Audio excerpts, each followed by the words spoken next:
professora Lani falando. A nossa aula de hoje é os africanos e a diáspora, parte 1. Você já sabe que a diversidade étnico-cultural dos povos africanos, à época da diáspora, termo empregado para fazer referência a um deslocamento forçado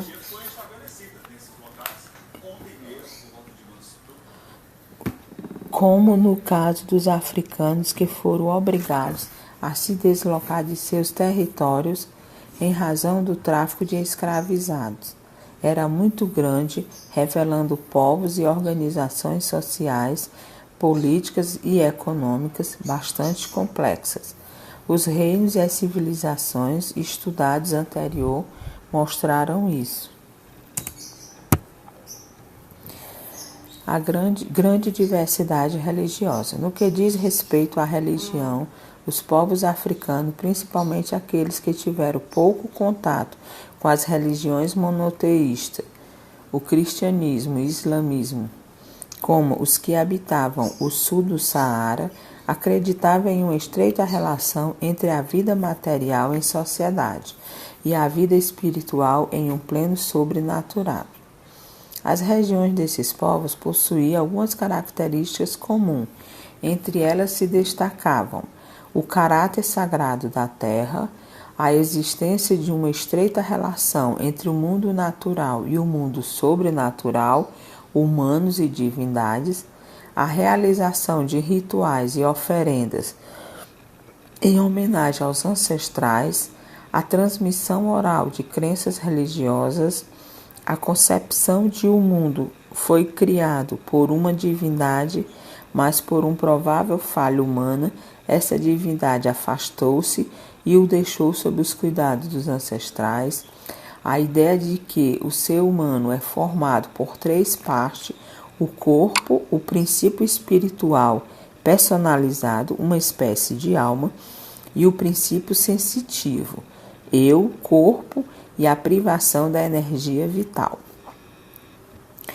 Com a chegada dos europeus e do catolicismo ao continente africano, diversas religiões sofreram significativas mudanças.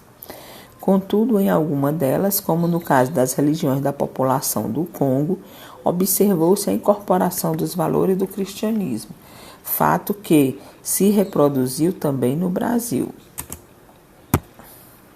A diversidade dos povos africanos, à época da diáspora, revelava-se em muitos aspectos, como na organização social, economia e política, na produção cultural, na tecnologia e na arquitetura. Revelava-se também na existência de diferentes práticas religiosas entre os diversos povos. Os chamados povos bantus ou bantus, por exemplo, correspondia a um conjunto de povos africanos que falavam uma língua semelhante e que povoavam diferentes regiões do continente, em especial o centro-sul e a costa sudoeste. No período da diáspora, no século XVI, houve um predomínio do tráfico para o Brasil de bantus do centro, que correspondia aos grupos Cuango, Kasai, Bemba, Congo e Kibundo. Entre os povos bantus havia a crença de que a morte representa um novo nascimento em que a pessoa passa a viver em mundo sobrenatural. Eles acreditavam que este mundo é um elo entre os seres humanos e um Deus único. E bantus eram baseados nos cultos aos ancestrais.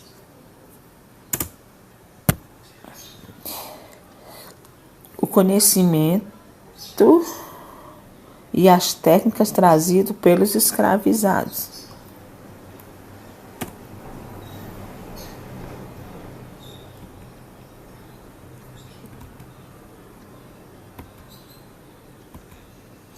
O trabalho dos escravizados. Uma vez nos postos brasileiros, Recife, Salvador e Rio de Janeiro, os traficantes aguardavam determinado tempo para que os escravizados se recuperassem de longa viagem. Afinal, não era apenas a qualificação, a idade e o sexo que influenciava a cotação do cativo. A saúde e a aparência contavam muito no momento de determinar o preço final de venda. Esse preço variou bastante ao longo do período colonial, porém os lucros gerados aos traficantes e comerciantes eram bastante significativos. Retirados do seu espaço natural e trazidos para o Brasil, a partir do século XVI, os africanos escravizados tornaram-se um elemento indispensável ao funcionamento do sistema colonial. Os conhecimentos e as técnicas trazidos pelos escravizados.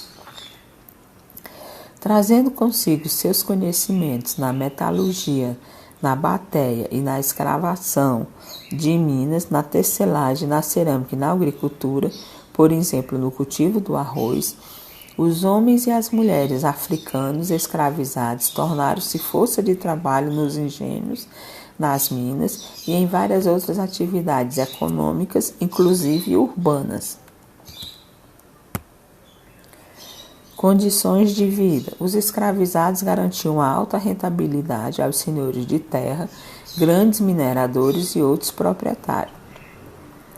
As condições de vida e parte do cotidiano dos escravizados de origem africana, particularmente na agromanufatura açucareira, foram analisados pelo historiador Luiz Roberto Lopes. Leia o texto a seguir. O escravo africano, típico do Brasil colônia, foi o da grande lavoura, pés e mãos do engenho, na clássica definição de Anthony. Nada era mais miserável do que a vida dos escravos dos latifúndios. Trabalhavam de sol a sol, vigiados de cima pelo feitor, um dos poucos trabalhos assalariados da estrutura latifundiária. Documento do tráfico. A escravidão de origem africana ocorreu principalmente nas regiões da agromanufatura do açúcar e mais tarde nas áreas de mineração, ouro e diamante. Nas áreas da pecuária e de extração de drogas do sertão, houve o predomínio da escravidão indígena. Durante séculos, o tráfico de escravizados foi uma atividade altamente rentável e um dos empreendimentos mais lucrativos da época mercantilista. Encerramos aqui a primeira parte dos africanos e a diáspora, parte 1. Os exercícios propostos. Quais os portos brasileiros os traficantes aguardavam determinado tempo para que os escravizados se recuperassem da longa viagem? O que contava muito no momento de determinar o preço final da venda do escravo? Cite alguns dos conhecimentos trazidos pelos escravizados. Onde ocorreu a escravidão de origem africana e onde ocorreu a escravidão de origem indígena. Mãos à obra e bom dia.